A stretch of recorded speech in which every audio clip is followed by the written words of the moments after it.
Hello दोस्तों, नमस्कार। Welcome to watching this video. हमें उम्मीद है कि आप सब बहुत अच्छे होंगे। आज हम वनस्पति विज्ञान के अंतर्गत आवृत्तबीजी एंजियोस्पर्म दूसरा पार्ट लेकर आए हैं, जो आपके समक्ष निम्नलिखित रूप से प्रस्तुत है। इसमें जैसे कि तुलसी का वानस्पतिक नाम, तुलसी का बॉटेनिकल नाम ओसियम सैंक्टम होता है।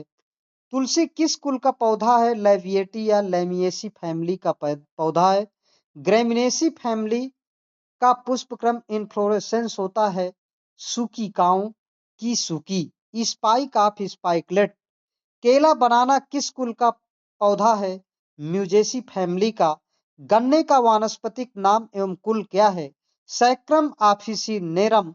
और इसकी फैमिली है ग्रेमिनिया पोएसी फैमिली है।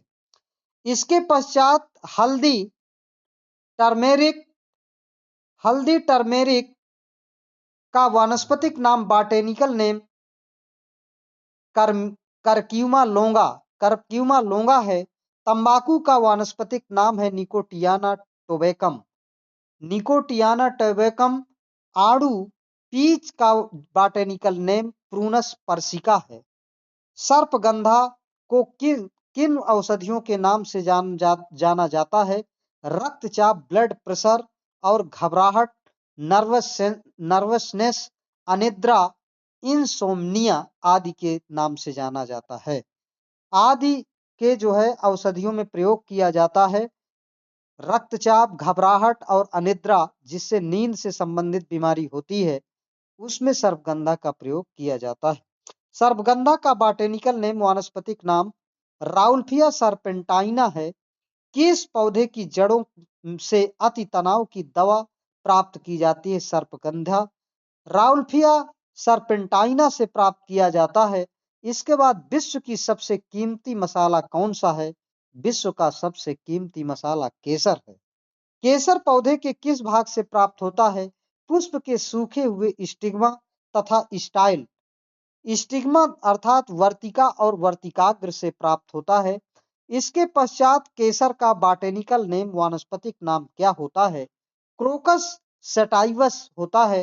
केसर किस कुल फैमिली के पौधों से प्राप्त होता है? ईडी इरिडेसी फैमिली के पौधे से प्राप्त होता है। अफीम ओपियम किस पौधे से प्राप्त होता है? पाइपेवर सोमनिफेरम से प्राप्त होता है। पाइपेवर पौधे के किस भाग से अफीम प्राप्त की जाती है? कच्चे फल, अपरिपक्व फल, अनमेच्योर फल से प्राप्त होती है। हींग जिस पौधे से प्राप्त होती है, उसका बॉटेनिकल नाम, वनस्पतिक नाम क्या होता है? इसमें एसाफोटिका फेरुला और एसाफोटिका नामक पौधे का मतलब हींग प्राप्त की जाती है। ये हींग के पौधे का बॉटेनिकल नेम है। और ये जो है इसकी ये फैमिली अम्बलीफेरी होता है। इसके बाद इसके पश्चात किस पौधे द्वारा रेशा तेल जंतुओं के लिए भोजन उत्पन्न किया जाता है? कपास। कपास अर्थात गॉसिपियम से जो है कपास के खरी प्राप्त किया जाता है और तेल प्राप्त किया जाता है, और इससे रुई, काटन, रेशा प्राप्त किया जाता है। सूरजमुखी का वैज्ञानिक नाम हेलियंथस एनस होता है। साइ साइथियम कटोरिया पुष्पक्रम विशिष्ट लक्षण किसका है? यूफोर्बिया फैमिली का है। गेहूं का दाना होता है एक फल होता है। गेहूं का दाना एक फल होता है। अधिकांश अनाज होते हैं, वो किस कुल के सदस्यों से प्राप्त किए जाते हैं? ग्रैमिनी फैमिली से प्राप्त किए जाते हैं। सिंघाड़े के फल में कांटे किसे रूपांतरित करते हैं? बाह्य दल अर्थात सेपल्स को दर्शाते हैं, रूपांतरित करते हैं। किस पौधे की छाल से मलेरिया की प्रसिद्ध दवा उत्पन्न होती है? सिनकोना। सिनकोना की छाल से।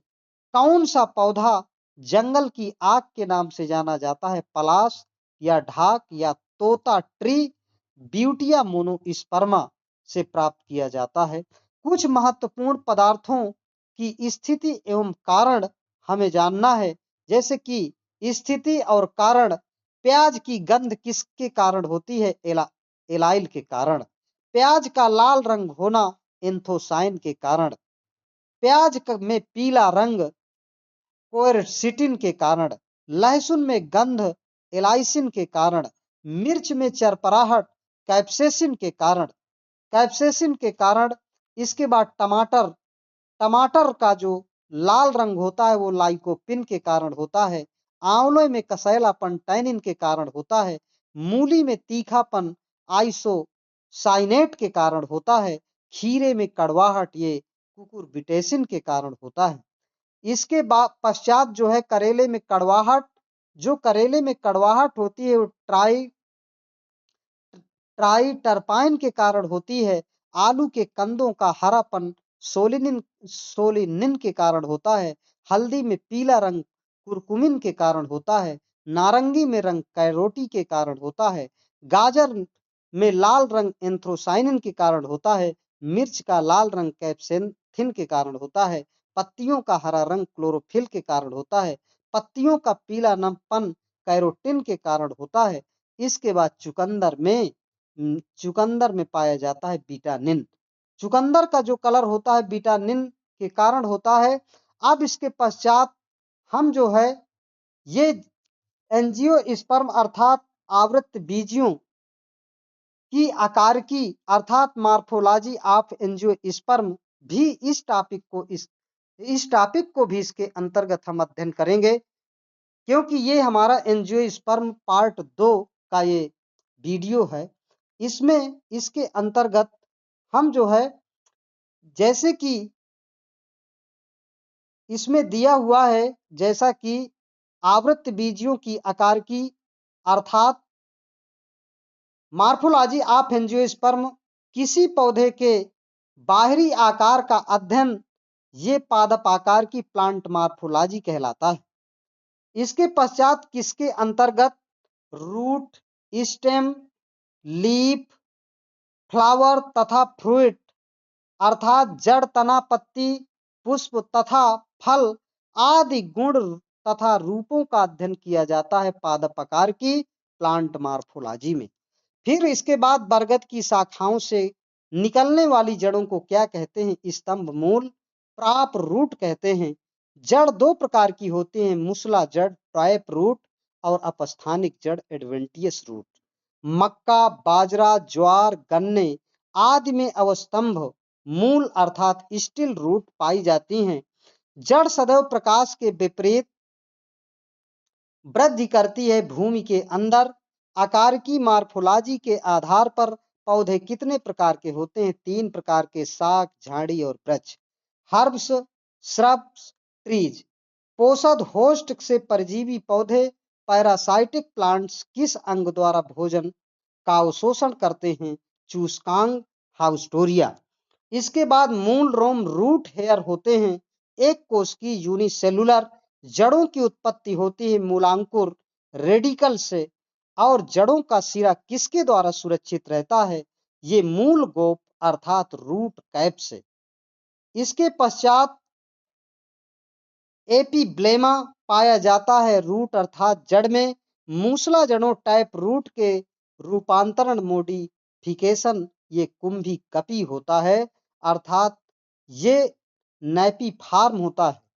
इसके बाद नैपी फार्म चुकंदर जैसे शंक्वाकार कॉन्सेप्ट, गाजर, तर्करूपी, फ्यूजी फार्म मूली, शकरकंद एवं परवल में नए पौधों का निर्माण किससे होता है? जड़ों रूट्स के द्वारा। रेशेदार जड़ तंत्र फाइब्रस रूट सिस्टम, ये जो फाइब्रस रूट सिस्टम पाया जाता है एक बीजपत्री मोनोकाट के पौधों में पाया जाता है। मोनोकाट पौधों में मोनोकाटिलिडान जिन्हें हम कहते हैं। इसके अलावा किसकी जड़ों में मुख्यतया द्वितीयक वृद्धि पाई जाती है, सेकेंडरी ग्रोथ होती है? द्विबीजपत्री डाइकोटिलिडान प्लांट्स में, पौधों में। द्विबीजपत्री पौधों में पादप आकार की प्लांट मार्फोलॉजी किनकी रचना एवं विकास का अध्ययन करते हैं? जिसके अंतर्गत जड़, तना, पत्ती, पुष्प, फल, बीज आदि का अध्ययन करते हैं। जितनी भी प्लांट मार्फोलॉजी होती है उसमें root, stem, leaf, flowers, fruits and seed का अध्ययन करते हैं। इसके बाद पुष्पीय पौधों एंजियोस्पर्म के पौधों को कितने भागों में बांटा गया है? 2 भागों में। पहला मूल तंत्र रूट सिस्टम, दूसरा प्रवाह तंत्र। जिसे शूट सिस्टम कहते हैं। इसके पश्चात जड़, रूट और जड़ में पाई जाने वाली शाखाओं को सम्मिलित रूप से कहते हैं जड़ तंत्र, रूट सिस्टम। तना, स्टेम, जो स्टेम होता है, तना, स्टेम, तने की शाखाएं, ब्रांचेज ऑफ स्टेम, पत्तियां, लीव्स, पुष्प, फ्लावर, और इसके बाद फल, जो फल, फ्रूट्स आदि को सम्मिलित रूप से कहते हैं, प्ररोह तंत्र, शूट सिस्टम। कोमल, छोटे तथा काष्ठ विहीन पौधे होते हैं शाक, हर्ब्स में। शाकी पौधे हर्बेशियस प्लांट्स का उदाहरण है सौंफ, मेथी, धनिया, पालक, सरसों, मिर्च। ये शाखी पौधों हर्बेशियस प्लांट्स के उदाहरण हैं। इसके बाद जो पौधे बहुशाखी मध्यवर्गीय होते हैं उन्हें कहते हैं झाड़ी अर्थात श्रब। श्रब्स के उदाहरण जैसे कि अनार, गुड़हल, गुलाब, चमेली, मेहंदी, मदार तथा धतूरा आदि इसके अंतर्गत आते हैं। जो पौधे विकसित एवं उच्च स्तरीय काष्ठीय पौधे होते हैं उन्हें कहते हैं वृक्ष अर्थात ट्रीज। वृक्ष के ट्रीज के उदाहरण जैसे आम, बरगद, बबूल, साइकस, पीपल, कटहल, जामुन आदि। आकार की मार्फोलॉजी किन शब्दों से बना है? ये मार्फ मीन्स होता है फार्म मीन्स होता है रूप, लोगस मीन्स होता है स्टडी मीन्स होता है अध्ययन। पुष्पों के अध्ययन को हम कहते हैं एंथोलॉजी। पुष्पों के अध्ययन को एंथोलॉजी कहते हैं। यहीं से ये इसका अंत है। अंतिम है एंजियोस्पर्म अर्थात आवृतबीजी पौधों का। बहुत बहुत धन्यवाद। आपका आभार। सादर नमस्कार।